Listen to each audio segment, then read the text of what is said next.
Now we're going to look at the more dynamic or emergency access to the weapon. Basic rule is this: if I'm getting hit and I need to access the weapon, first I need to emphasize I am not a huge advocate of going for the weapon when under that level of stress. But sometimes we're seeking to go for it, thinking we're being preemptive, and the person suddenly attacks.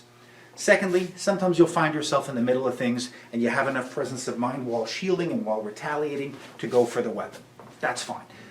What we've seen consistently in pressure testing is that it is best to have the weapon out sooner. So the moment I feel any danger, I would much rather a casual access of the weapon, if I had a choice.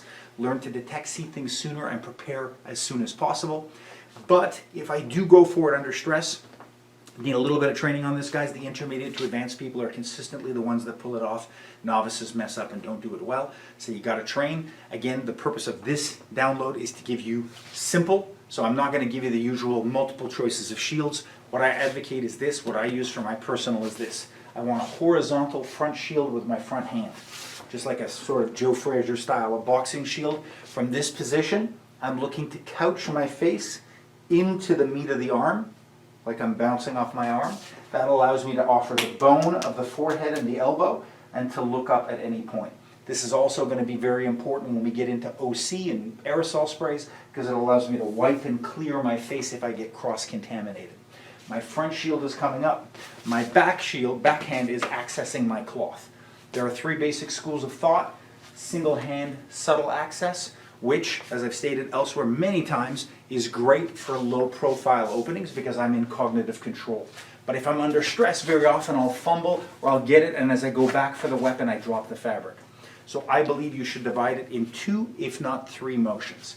My preference is to shield and rip up the fabric, pass the fabric to the shielding hand, draw the weapon, and then go. So yes, it is three motions.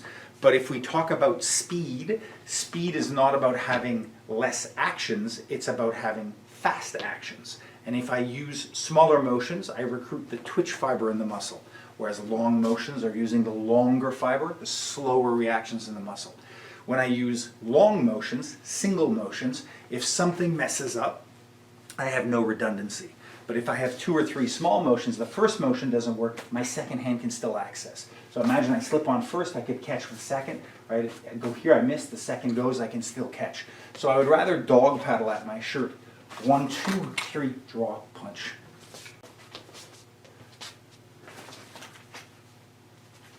And under realistic conditions, I'm going to be under pressure when this is happening.